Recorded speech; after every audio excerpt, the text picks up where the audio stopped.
If you're joining us in reading through this 90-day reading plan, today's reading is 1 Chronicles 9, 17 through 34, and I encourage you to read that passage. Now, I remember a story that was told to me a number of years ago. A cousin of mine, who was only 3 or 4 at the time, was walking behind his grandfather. His grandfather was holding his own hands behind his back and swearing as he was walking down the sidewalk. My cousin's mother happened to see them together, and she was chagrined at what she saw. My cousin was walking with his own hands behind his back and saying the exact same words that my grandfather was saying, or that his grandfather was saying. Frankly, my cousin didn't know any better. He was just copying his grandfather. Our children will tend to copy anything that we believe is important. If we believe that vegetables are to be at every meal, then they will believe that also. If we believe that the family should spend a certain amount of time together during the week, then they will grow up believing that, and they will tend to do the same thing in their families.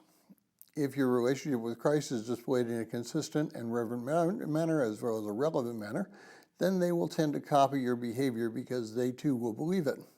It's when we aren't consistent in what we do that they will also see some kind of hypocrisy and tend to shy away from what they believe and what we believe.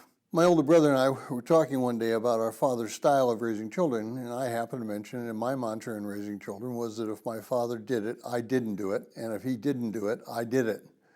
His face froze for a moment, and then he said, "You too?" We both did not model my father's behavior in raising our children because we saw that he was inconsistent and hypocritical. Our children see our walk with Christ exactly the same way. If we say one thing and do something completely different, then they will also be different. They may be compliant when they're living in our house, but when they leave, they will strike out on their own. Proverbs 22:6 says, "Train up a child in the way he should go, and even when he is old, he will not depart from it." We train up our children in the way they're supposed to be trained by living a consistent walk with Christ. Then, if they stray from the path even for a little while, they will know their way back.